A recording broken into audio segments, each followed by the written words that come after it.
તો રાજકોટ પર પણ નજર છે। ઝી 24 કલાકની થોડી વારમાં સભા પણ થવાની છે અને એક તરફ પરસોત્તમ રૂપાલા કહી રહ્યા છે કે હું તો રાજકોટથી જ લડીશ, ગમે એટલો વિરોધ થાય। પણ પહોંચીએ પંચમહાલ બેઠક પર કોંગ્રેસ ઉમેદવાર ગુલાબસિંહ ફોર્મ ભરી રહ્યા છે। જી હા, ગુલાબસિંહ ચૌહાણ આજે ફોર્મ ભરી રહ્યા છે।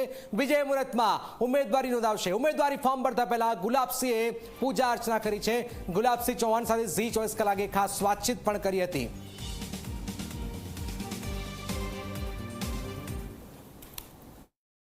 પંચમહાલ લોકસભાના કોંગ્રેસના ઉમેદવાર ગુલાબસિંહ ચૌહાણ આજે પોતાનું નામાંકન ભરવા માટે પોતાના વતનથી ગોધરા ખાતે જવાના છે। ત્યારે અત્યારે ગુલાબસિંહ ચૌહાણ છે તે પોતાના ગામમાં મહાદેવના મંદિરે પૂજા અર્ચના કરી છે અને પૂજા અર્ચના કર્યા બાદ તેઓ પોતે વિજય મુહૂર્તની અંદર ગોધરા ખાતે જઈ પોતાનું નામાંકન ભરવાના છે। ત્યારે ગુલાબસિંહ સાથે વાત કરીશું। ગુલાબસિંહ, આજે કેવો દિવસ અને કેવા પ્રકારે અને કેટલા વાગે આપ નામાંકન ભરવા માટે જવાના છો અને કેટલા કાર્યકર્તાઓ સાથે અને કોના કોના આશીર્વાદથી?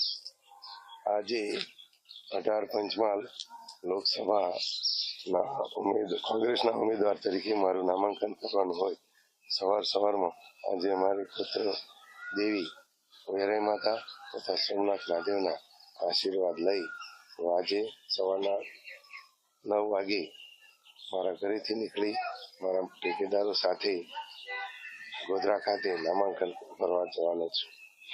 પ્રજાનો મારી સાથે તેમજ મારા માતા પિતા તેમજ મારા મતદારોનો આશીર્વાદ લઈ અને હું આજે નામાંકન કરીશ। પ્રજા મારી સાથે છે અને કોંગ્રેસ હું જીતીશ। ગુલાબસિંહ, આ વખતે આપ ઇલેક્શનમાં ઉભા છો, કોંગ્રેસ ફરી આપના ઉપર એક વિશ્વાસ મૂક્યો છે, તો આપ કયા મુદ્દાઓને લઈને પ્રજાની વચ્ચે જશો? આપ જાણો છો 2019માં કોંગ્રેસે મને મેન્ડેટ આપ્યું હતું। 22મો ફરીવાર મને પણ મેન્ડેટ આપવામાં આવ્યું। વખતે હું ધારાસભ્ય 122 લુણાવાડાનો બન્યો। આજે પણ 18 પંચમહાલ લોકસભાના ઉમેદવાર તરીકે કોંગ્રેસે મારી પસંદગી કરી છે અને પ્રજાનો તેમજ મતદારોનો મારા ઉપર ખૂબ ખૂબ આશીર્વાદ છે, જેથી હું 100% જીતીશ। બિલકુલથી, તો જે પ્રકારે વાત કરીએ તો આ હતા ગુલાબસિંહ ચૌહાણ કે જે આજ રોજ પોતાના વતનથી નીકળી અને ગોધરા ખાતે પોતાનું નામાંકન છે તે ભરવાના છે।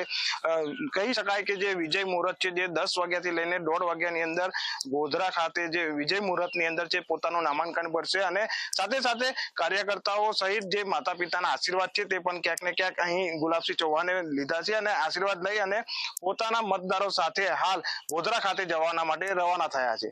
ભદ્રપાલસિંહ સોલંકી, જી મીડિયા, મહીસાગર।